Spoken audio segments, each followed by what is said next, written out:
ಸಿಡಿಲು ಗುಡುಗು ವಾಹಿನಿಯ ಎಲ್ಲ ವೀಕ್ಷಕರಿಗೂ ಹಾಗೂ ನಾಡಿನ ಸಮಸ್ತ ಜನತೆಗೆ ದೀಪಾವಳಿ ಹಬ್ಬದ ಹಾಗೂ ಕನ್ನಡ ರಾಜ್ಯೋತ್ಸವದ ಶುಭಾಶಯಗಳು. ಇಂದು ವಿಜಯನಗರ ಜಿಲ್ಲೆ ಅಗರಿಬೊಮ್ಮನಹಳ್ಳಿ ತಾಲೂಕಿನ ನಗರದ ಅಗರಿಬೊಮ್ಮನಹಳ್ಳಿ ತಾಲೂಕು ಕುಂಬಾರ ಸಮಾಜದ ವತಿಯಿಂದ ವಿಶ್ವದ ಗುರುಗಳಾದ ಶ್ರೀ ಸರ್ವಜ್ಞರವರ ಶತಮಾನೋತ್ಸವದ ಅಂಗವಾಗಿ ಶ್ರೀ ಕುಂಬಾರರ ದೀಪೋತ್ಸವ ಕಾರ್ಯಕ್ರಮವನ್ನು ಹಮ್ಮಿಕೊಂಡಿದ್ದು, ನಗರದ ಬಸವೇಶ್ವರ ವೃತ್ತದಿಂದ ಪ್ರಮುಖ ಬೀದಿಗಳಲ್ಲಿ ಸರ್ವಜ್ಞರವರ ಮೂರ್ತಿಯ ಒಂದು ಮೆರವಣಿಗೆಯನ್ನು ಮಾಡುವುದರ ಮೂಲಕ ಗುರುಭವನದಲ್ಲಿ ಸಭಾ ಕಾರ್ಯಕ್ರಮವನ್ನು ಹಮ್ಮಿಕೊಂಡಿದ್ದು, ಈ ಒಂದು ಕಾರ್ಯಕ್ರಮದಲ್ಲಿ ಸಮಾಜದ ಎಲ್ಲ ಬಾಂಧವರು ಹಾಗೂ ಗುರುಗಳು ಮತ್ತು ಸಾರ್ವಜನಿಕರು ಭಾಗವಹಿಸಿದ್ದು ಈ ಒಂದು ಸಮಾರಂಭವು ಅದ್ದೂರಿಯಾಗಿ ಜರುಗಿತು. ವರದಿ ಸಿಡಿಲು ಗುಡುಗು ವಾಹಿನಿ, ಅಗರಿಬೊಮ್ಮನಹಳ್ಳಿ.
ಇವತ್ತು ನಮ್ಮ ಕುಂಬಾರ ಸಮಾಜದ ಅಧ್ಯಕ್ಷರು ನಮ್ಮ ಜೊತೆ ಇದ್ದಾರೆ.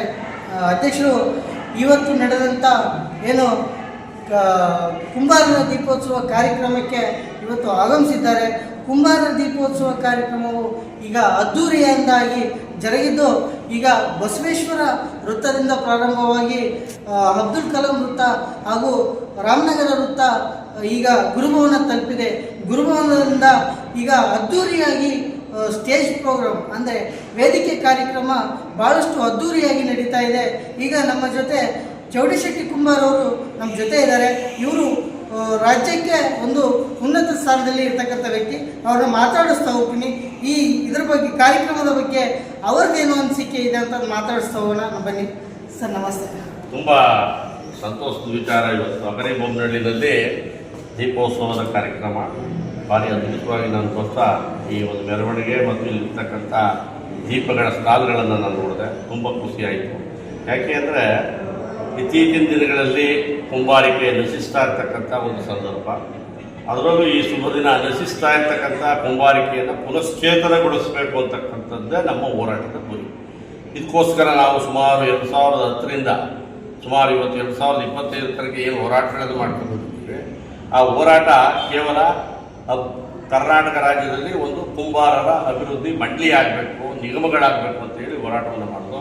ಆ ಮಂಡಳಿ ಆದಂಥ ಸಂದರ್ಭದಲ್ಲೂ ಸುಧಾ ನಾನು ಒಂದು 20-25 ಕೋಟಿ ಸಾಲಗಳನ್ನು ಎಲ್ಲ ಜಿಲ್ಲೆಗಳಲ್ಲಿ ಕೊಡಿಸುವಂಥ ಪ್ರಯತ್ನವನ್ನು ನಾನು ಮಾಡಿದ್ದೇನೆ. ಆಗ ನಾನು ಕುಂಬಾರರ ಅಭಿವೃದ್ಧಿ ಮಂಡಳಿ ಅಧ್ಯಕ್ಷನಾಗಿ ಕೆಲಸ ನಿರ್ವಹಿಸಿದ್ದೀನಿ. ಅದಾದ ಮೇಲೆ ಕುಂಬಾರರ ಅಭಿವೃದ್ಧಿ ನಿಗಮ ಬೇಕು ಅಂತ ಹೋರಾಟ ಮಾಡಿದ್ರು ಕಾಂಗ್ರೆಸ್ ಗೌರ್ಮೆಂಟ್ನಲ್ಲಿ. ಈಗ ಅದು ಸುಧಾ ಇವತ್ತು ಅನೌನ್ಸ್ ಆಯಿತು. ಇದು ಒಂದು ದೊಡ್ಡ ಶುಭ ಸುದ್ದಿ. ನನ್ನ ಇಡೀ ಸಮಾಜದ, ಇಡೀ ರಾಜ್ಯದ ಕುಂಬಾರರಿಗೆ ನಾವು ಶುಭ ಸುದ್ದಿ ಕೊಡ್ತಾ ಇದ್ದೇನೆ. ಸರ್, ಈಗ ಅಗರಿಬೊಮ್ಮನಹಳ್ಳಿ ತಾಲೂಕಿನಲ್ಲಿ ಮೊದಲೇ ಯಾವ ಕಾರ್ಯಕ್ರಮ ಇಷ್ಟು ದೊಡ್ಡ ಕಾರ್ಯಕ್ರಮ ಆಗಿದ್ದಿಲ್ಲ. ಇದು ಜಿಲ್ಲೆಯಲ್ಲಿ ಇರತಕ್ಕಂಥ ಕಾರ್ಯಕ್ರಮ. ಅದನ್ನು ಅಗರಿಬೊಮ್ಮನಹಳ್ಳಿ ತಂದು ಅಗರಿಬೊಮ್ಮನಹಳ್ಳಿ ಕುಂಬಾರರು ಎಲ್ಲ ಸಮುದಾಯವರು ಕರ್ಕೊಂಡು ಮಾಡ್ತಾ ಇದ್ದೀವಿ. ಅದ್ರ ಬಗ್ಗೆ ಅನಿಸಿಕೆ ಸರ್? ನನಗೆ ತುಂಬ ಖುಷಿಯಾಗಿದೆ ಇದು ನೋಡಿ. ಯಾಕೆಂದರೆ ಈ ಕುಂಬಾರ ಸಮಾಜದ ಯಾವುದೇ ಒಂದು ದೀಪಗಳಾಗ್ಬೋದು, ಮಡಕೆಗಳಾಗ್ಬೋದು, ಯಾವುದೇ ಆಗಿರಲಿ, ಅದು ಎಲ್ಲ ಈ ರಾಜ್ಯದಲ್ಲಿ 7.5 ಕೋಟಿ ಜನರಿಗೆ ಬೇಕಾದಂಥ ವಸ್ತು.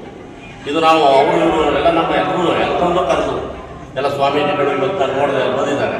ಸ್ವಾಮೀಜಿಗಳು ಬಂದಿದ್ದಾರೆ, ಮತ್ತು ಇನ್ನೂ ಅನೇಕ ಗಣ್ಯರು ಬರ್ತಾ ಇದ್ದಾರೆ. ಈ ಕ್ಷೇತ್ರದ MLAಗಳು ಬರ್ತಾ ಇದ್ದಾರೆ. ಆಮೇಲೆ ಭಾರಿ ಜನಸ್ತೋಮ ಭಾರಿ ಸೇರಿ ಉತ್ಸುಕರಾಗಿ ಇವತ್ತು ಮೆರವಣಿಗೆಯನ್ನು ಮಾಡಿಕೊಂಡು ಈ ಕಾರ್ಯಕ್ರಮವನ್ನು ಅದ್ಭುತವಾಗಿ ನನ್ನ ಸಮಾಜದ ಬಂಧುಗಳು ಈ ದೀಪೋತ್ಸವದ ಕಾರ್ಯಕ್ರಮವನ್ನು ಮಾಡ್ತಾ ಇರೋದು ನನಗೆ ಸಂತಸ ತಂದಿದೆ. ಇಂಥ ಒಂದು ಕಾರ್ಯಕ್ರಮ ಇಡೀ ರಾಜ್ಯದಲ್ಲಿ ಮಾದರಿಯಾಗಬೇಕು. ಇಂಥ ಕಾರ್ಯಕ್ರಮ ಬೇರೆ ಬೇರೆ ಜಿಲ್ಲೆಗಳಲ್ಲೂ ಸಹ ನಡೆಯುವುದಕ್ಕೆ ಇಂಥ ಒಂದು ಕಾರ್ಯಕ್ರಮ ಸಾಕ್ಷಿಯಾಗಬೇಕು ಅಂತಕ್ಕಂಥದ್ದನ್ನು ನಾನು ಹೇಳ್ತೀನಿ. ಸರ್ ತಮ್ಮ ಹೆಸರು? ನಾನು ಶಿವಕುಮಾರ್ ಚೋಡಶೆಟ್ಟಿ, ರಾಷ್ಟ್ರೀಯ ಅಖಿಲ ಭಾರತ ಕುಂಬಾರ ಮಹಾಸಭಾ ರಾಷ್ಟ್ರೀಯ ಅಧ್ಯಕ್ಷರಾಗಿ ಕೆಲಸ ಮಾಡ್ತಾ ಇದ್ದೀನಿ. ಮತ್ತು ನಾನು ಸುಮಾರು 2010ರಲ್ಲಿ ಈ ಒಂದು ಸಂಘಟನೆಗೆ ಧುಮುಕಿ ಸರ್ವಜ್ಞ ಯಾರು, ಸರ್ವಜ್ಞ ನಮ್ಮವರು ಅಂತಕ್ಕಂಥ ಹೋರಾಟದ ಮುಖಾಂತರ ಸರ್ವಜ್ಞ ಜಯಂತಿಯನ್ನು ಆಚರಣೆಗೆ ತಂದೆ. ಅದಾದ ಮೇಲೆ ಭವನಗಳನ್ನು ಕಟ್ಟಬೇಕು ಅಂತೇಳಿ ಅನೇಕ ನಾವು ಸರ್ಕಾರದಲ್ಲಿ ಹೋರಾಟ ಮಾಡಿ ಭವನ ಕಟ್ಟುವುದಕ್ಕೆ ಚಾಲನೆಗಳನ್ನು ಕೊಟ್ಟಿದ್ದೀವಿ. ಎಷ್ಟೋ ಕಡೆ ಭವನಗಳಾಗಿದೆ. ಅದೇ ರೀತಿ ಇವಾಗ ಕುಂಬಾರರ ಅಭಿವೃದ್ಧಿ ನಿಗಮ ಇವತ್ತು ಯಾಕೆಂದರೆ ಇದೊಂದು ವಿಶೇಷ ನೆನೆಸ್ಕೊಳ್ತಕ್ಕಂಥ ದಿನ. ನಾವು ಈ ಒಂದು ಅಗರಿ ಬೊಮ್ಮನಹಳ್ಳಿನಲ್ಲಿ ಬಂದು ಏನು ಇವತ್ತು ಈ ಕಾರ್ಯಕ್ರಮ ಮಾಡ್ತಾಯಿದ್ದೀವಿ. ಈಗಾಗಲೇ ನಾವು ಕೂಡ್ಲಿಗಿನಲ್ಲಿ ಇದನ್ನು ಅನೌನ್ಸ್ ಮಾಡೋದು ಗಾಂಧೀಜಿಯವರ ಸ್ಮಾರಕದಲ್ಲಿ ಹೋಗಿ ಬೆಳಿಗ್ಗೆನೆ. ಇವತ್ತು ತುಂಬ ಸಂತೋಷದ ದಿನ. ಕುಂಬಾರರ ಅಭಿವೃದ್ಧಿ ನಿಗಮಕ್ಕೆ ಚಾಲನೆ ದೊರೀತಾ ಇದೆ. ಸದ್ಯದಲ್ಲೇ ಇನ್ನು 2 ತಿಂಗಳಲ್ಲಿ ನಾವು ಕಚೇರಿಯನ್ನು ಓಪನ್ ಮಾಡ್ತೀವಿ ಸರ್ಕಾರದ ದೇವರಾಜ ನಿಗಮದಲ್ಲಿ. ಈಗಾಗಲೇ ನಮ್ಮ ಸ್ನೇಹಿತರು ಶ್ರೀನಿವಾಸನ್ ಅಂತಕ್ಕಂಥವ್ರನ್ನ ಅಧ್ಯಕ್ಷರಾಗಿ ನೇಮಕ ಆಗಿದೆ. ಮುಂದಿನ ದಿನಗಳಲ್ಲಿ ಇದು ನಾನು ಈಗ ತಾನೇ ಹೇಳಿದೆ ಅಲ್ಲಿ ನಮ್ಮ ಹೆಣ್ಮಕ್ಳಿಗೆ ಈ ಒಂದು ಅಭಿವೃದ್ಧಿ ನಿಗಮ ನಮ್ಮಂಥ ಇನ್ಕಮ್ ಟ್ಯಾಕ್ಸ್ ಹೋಲ್ಡರ್ಗಲ್ಲಪ್ಪ, ಎಲ್ಲ ನಿಮ್ಮಂಥ ಮಡಿಕೆ ಮಾಡ್ತಕ್ಕಂಥ ಬಡವರಿಗೆ ಏನು ನನ್ನ ಒಂದು 4-5% ಜನ ಇವತ್ತಿಗೂ ಈ ಉದ್ಯೋಗ ಮಾಡ್ತಾವ್ರೆ, ಅವ್ರಿಗೆ ಈ ಸರ್ಕಾರದ ಸವಲತ್ತು ದೊರಕಬೇಕು ಅಂತಕ್ಕಂಥ ಆಲೋಚನೆಯಿಂದ ಈ ಒಂದು ಅಭಿವೃದ್ಧಿ ನಿಗಮವನ್ನು ಸ್ಥಾಪನೆ ಮಾಡ್ತೀವಿ. Thank you sir. ನಮಸ್ಕಾರ.